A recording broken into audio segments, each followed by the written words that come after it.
The production of this program is made possible thanks to the support of the following and viewers like you. If you are a woman in your 40s, don't worry about a mammogram. At least that's what the Canadian research has been saying since the 1980s. Well, Dr. Paula Gordon, a renowned radiology researcher and clinical professor at UBC, says the research is wrong. In a commentary paper that was published in the Journal of Medicine Screening, Gordon and colleagues point out the Canadian National Breast Screening Study classified women incorrectly. Gordon says 2 trial groups were created. One group where women were given a mammogram and the other not. The intent was to determine if a mammogram in women under 40 would reduce the likelihood of death. So here's the problem, according to Gordon. All of the women had a breast exam before the program started. And to complicate matters, the women with existing breast lumps were placed in the study group that would receive a mammogram. The result was that the group with the mammograms saw a higher mortality rate. The women were supposed to be randomly selected, but they weren't. And the outcome was a disproportionate death rate, and that diminished the apparent value of a mammogram. Those results led many provincial governments to not fund or recommend mammograms for women under 50. I invited Dr. Paula Gordon to join me for a conversation that matters about providing women with the best possible information about their health. Paula, welcome. Thank you. It's kind of shocking to hear this, that we had a study that was skewed and it became the foundation of healthcare policy around women's health. When you started to dig into this, were you shocked by what you learned? No, in fact, from the very first paper that group published, which came out in 1992, it was clear that something was wrong. Because if women had been randomly assigned to either have a mammogram or not, there should have been roughly the same number of women with cancer in the 2 arms of the study. In fact, in that first publication, they showed that there were 24 women with advanced cancer, and they defined advanced cancer as cancer in the breast and at least 4 lymph nodes in the armpit that showed spread of cancer. So that's really something. It must be pretty advanced to be able to tell that without going to the mammogram stage. Oh, well, this was beyond the mammogram stage. Okay. But the women had been diagnosed. There were 24 of them. 19 of them were in the mammogram arm and only 5 in the control arm. So that imbalance got everybody suspicious, even in 1992. And they showed that that was a statistically significant difference and that the likelihood of that happening just by chance was 0.003%. So something screwy was going on. And that difference between the 2 arms perpetuated throughout the study. It was only in the last couple of years, so everybody knew there was something wrong, and it was probable that this compromise of the randomization process had occurred. And when you think of it, think of the nurses who were doing those breast exams. They were supposed to know that they could feel lumps in that woman's breast or even in her armpit and let her go in the control group. It put them in an untenable position ethically. The breast exam shouldn't have been done until the women were already assigned to the groups if they wanted to do breast exams. And so by the end of the trial, the principal investigators, the main authors, kept denying that there were any problems with the assignment. And a couple of years ago, a colleague of mine, thanks to the pandemic, was giving a Zoom lecture. He's from Boston, Mass General.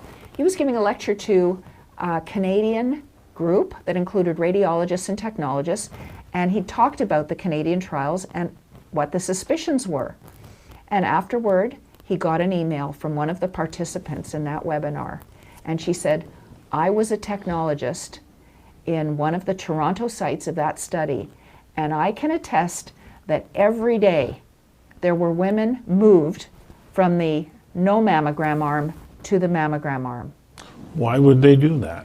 Well, because the nurses could feel a lump and they wanted the woman to have a mammogram and have her cancer diagnosed.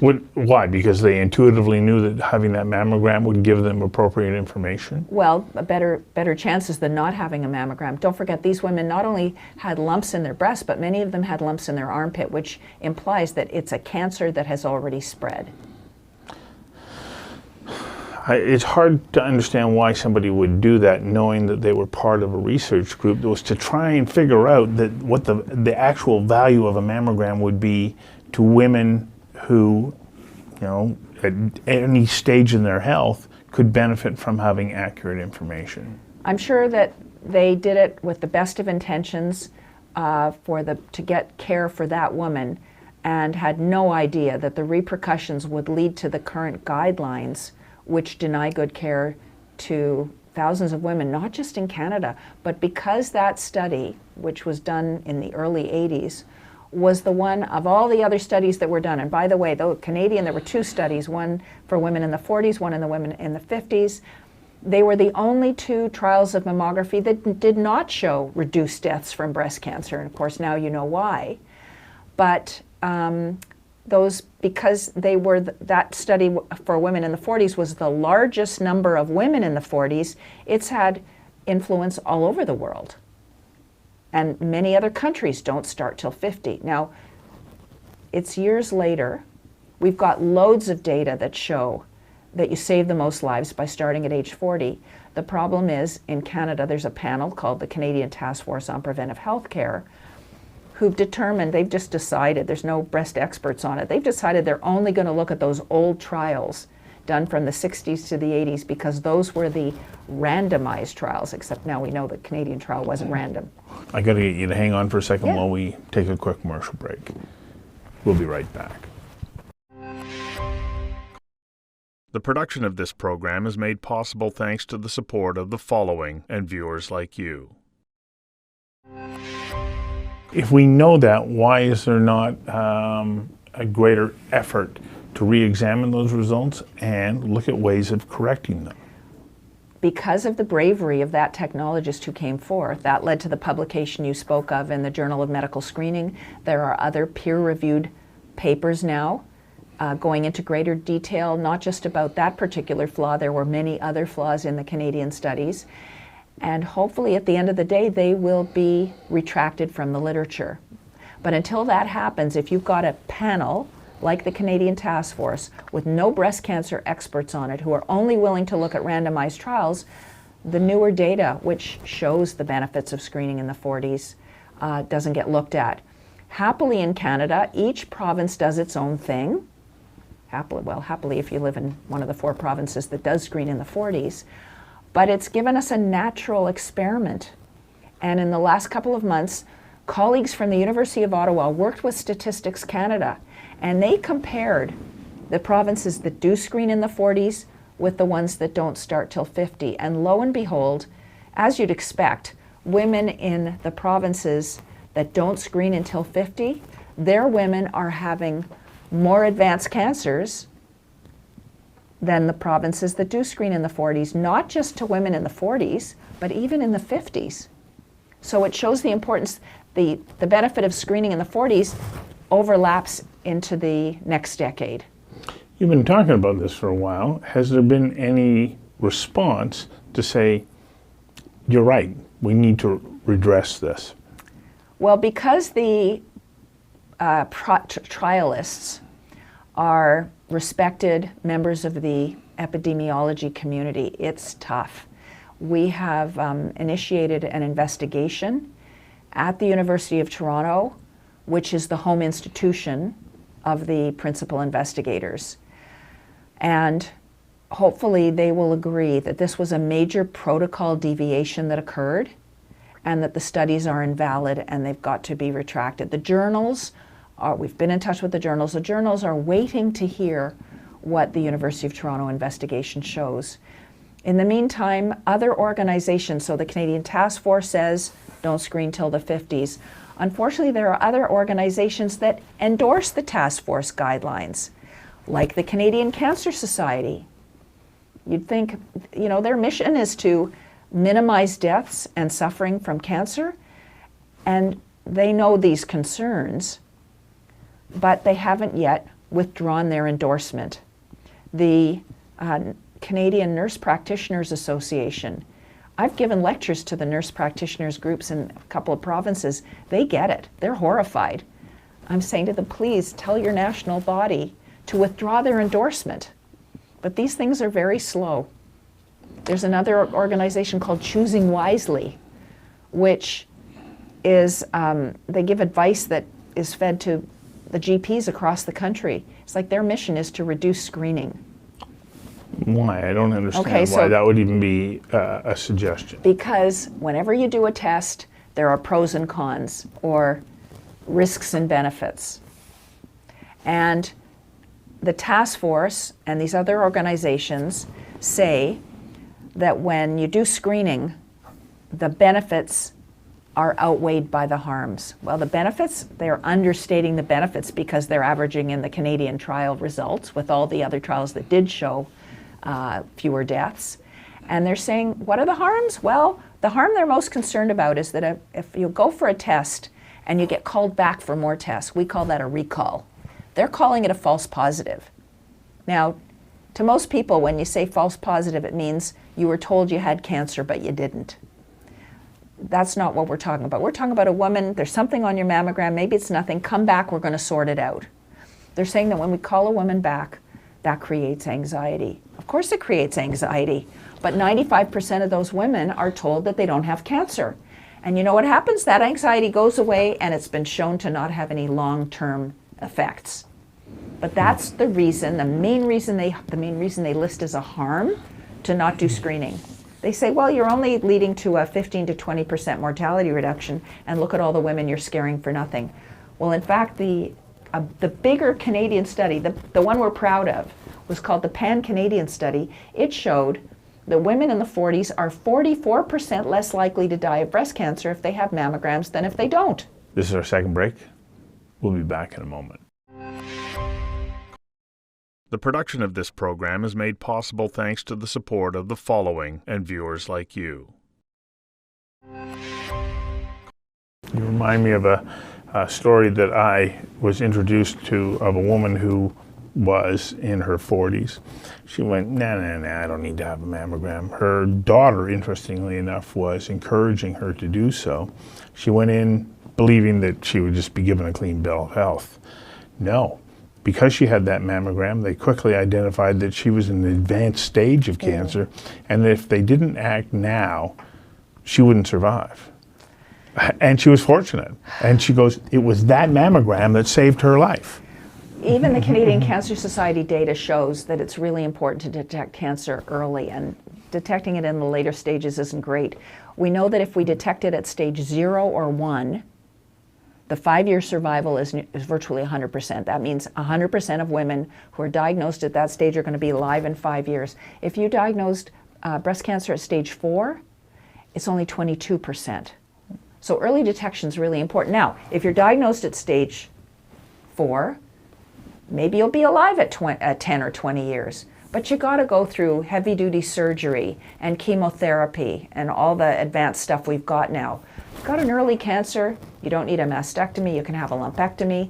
Lots of women now can avoid chemotherapy, and they can have much less aggressive treatment. So it's not just saving lives, yes, of course that's important, but quality of life for the women who are diagnosed with breast cancer is a big deal.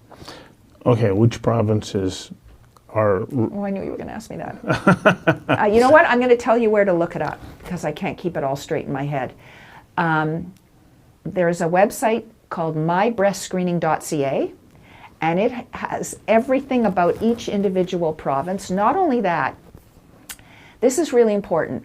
Women need to know that even the Canadian Task Force that said you don't need to be screened till age 50, they said it's an individual woman's choice whether she has a mammogram.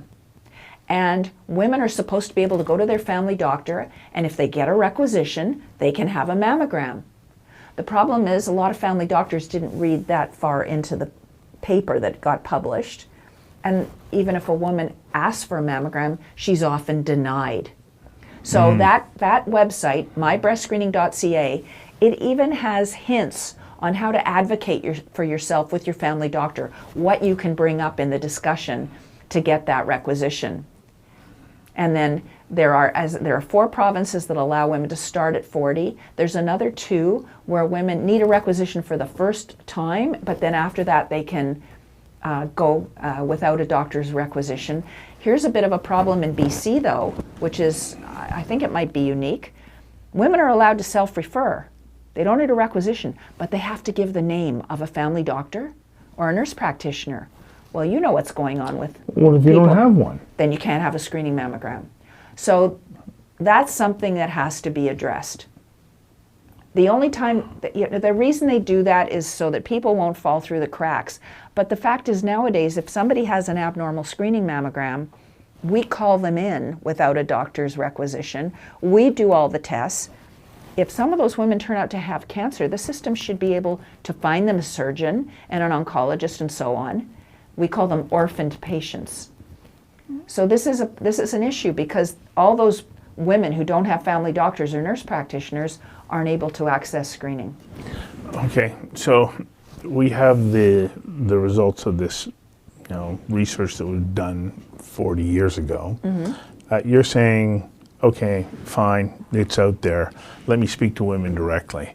And your message to them is, don't pay attention to that. Do everything you can to Advocate get a mammogram early. Start at 40. Yeah. And if you are in a province that won't let you self-refer at 40, go to your family doctor and get a requisition. British Columbia was the first province to tell women their breast density. That's a whole other topic. But the only reason that happened is because the women advocated. The doctors have been talking about this for decades. We get ignored. If women want to change the system, they can't wait for somebody else to do it. There's actually a new I don't know what to call it, a program. It's like a petition, but it's not a petition, on the Dense Breasts Canada website, where they're addressing this. Women need to be able to have optimal screening, and all you have to do is click on the link. You fill in your name, your email, and your postal code, and it'll send a letter for you to your MP and to the Federal Minister of Health, saying this Canadian task force has to be fixed. So another website. So there's mybreastscreening.ca. That's find out what's going on in your province and learn how to advocate for yourself. And now you can click on this link on the Dense Breasts Canada website and send letters and advocate them. The more letters, the better. They have to see that women are upset. If women don't complain, they think nothing's wrong. Third and final break. We'll be right back. The production of this program is made possible thanks to the support of the following and viewers like you. This is at the heart of so much of what is difficult to change. As Canadians, we go, oh, okay, you've told me that that's the way it is, so therefore that's the way it is. But you're saying, no, stand up, be heard, and don't back down. Yes. It's fundamental to getting the health care that we require. Yeah, well, Canadians figure, if it was an important test, they would be offering it to me. And that's part of the problem, isn't it? So how do we get this message to more people and start to see a change that will be beneficial to women's health? If everybody who sees this listens to the podcast, sees the video, goes to those 2 websites and sends the letters and learns how to advocate for themselves, we'll see more women diagnosed early. Just because we have a couple of extra minutes here, what exactly is the information that is gathered from a mammogram that can give a woman and her healthcare provider the kind of information they can use to make informed next steps? Really good question. The information that should be on every mammogram, and we're not there yet, is what is your breast density? We divide it into 4 categories, A, B, C, D. When we talk about dense breasts, we talk about the proportion of breast tissue to fat. And some women have 0 breast tissue at some stage of their life, and they're all fat. Other women have hardly any fat and they're all dense tissue. And the reason that's important is dense tissue is white on a mammogram, and so are lumps. Cancers, cysts, all lumps in effect are white. If you've got an all-white breast, it's like looking for a snowball in a snowstorm. We won't see your cancer. And in fact, mammograms miss 40%, up to 40% of cancers in dense breasts. That's why in British Columbia, women are told A, B, C, or D. C and D are dense, and they should have not just a mammogram, but an ultrasound. And British Columbia started funding those ultrasounds in 2019. It's covered by MSP. Now, there are not enough places doing them, so we need to address that. That's a whole other conversation. Yeah. But women, from the mammogram, you ask, what's the information? You want to know what's your breast density, and are there any findings that need additional tests? Are we in a position to be able to respond quickly when we diagnose a woman who has breast cancer that can now put significant risk to her life? So there are unreasonable waits for everything. And that's across the board in medicine. So another reason to go get tested early. Go get tested, yeah. Yeah. You're gonna, and if you get called back, you might have to wait a couple of weeks till they have the additional mammogram. You might have to wait another couple of weeks after that to have the ultrasound and to decide whether a biopsy is necessary. And right now, in the Lower Mainland, we have unreasonable waits for biopsies. But most cancers, and this is, it's terrible waiting and wondering, do I have cancer, and is this wait giving it time to spread? The majority of women who have breast cancer, another couple of months waiting doesn't make a difference. But some cancers are high grade, and we want to get to those as early as possible because they move fast. And even if something that turns out to be benign, it's still awful waiting and wondering, the psychological. And if you wait until the point where you go, oh, I think something's wrong, you've now reduced the options that you have available to you, and time becomes very important. Screening mammograms are for women with no problems. Don't wait till you think there's something wrong.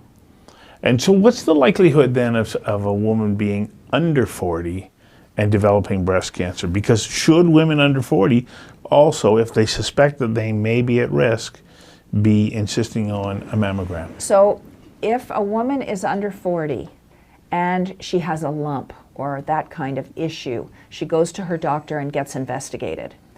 If a woman's under 30 and she has a very strong family history of breast cancer, her mother had breast cancer or her sisters have had breast cancer, we would start doing mammograms earlier on her.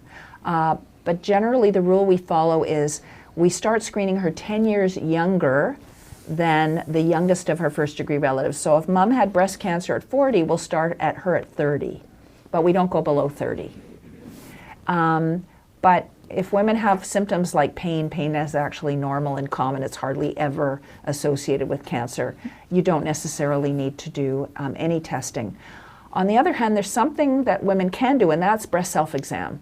Learn what your normal feels like, and no two women are the same. So women who do breast self-exams, even periodically, you don't have to do it obsessively every month. But if you get to know what your normal feels like and you check yourself from time to time, if you ever notice a change, like a lump or an area that feels thickened, go to the doctor and get it investigated. But women under 40 do get breast cancer. It's much less common, but it happens. Unfortunately, that for a screening test to make sense, the disease you're looking for has to be common enough in the population you're going to screen. And the test has to be sensitive enough at finding it, and there has to be treatment. And breast cancers under the age of 30 are uncommon enough that we can't justify screening all women starting at 30, let's say. Also, although radiation from a mammogram is negligible in a woman in her 40s, it gets more significant in younger women. So it's the balance of when is breast cancer going to increase in incidence and when is the radiation risk dropping. Yeah, that 40 year mark is really the dividing line, isn't it? It's also the time that we have the most data about. All those randomized trials we spoke about at the beginning, they were generally from 40 to 64 or 40 to 69 or 40 to 74. And so that's why we know screening mammograms save lives starting at 40. Well, thanks for coming in and sharing this information. And I hope that it motivates as many women as possible to say, I'm not going to wait, I'm going to go find out. Yeah.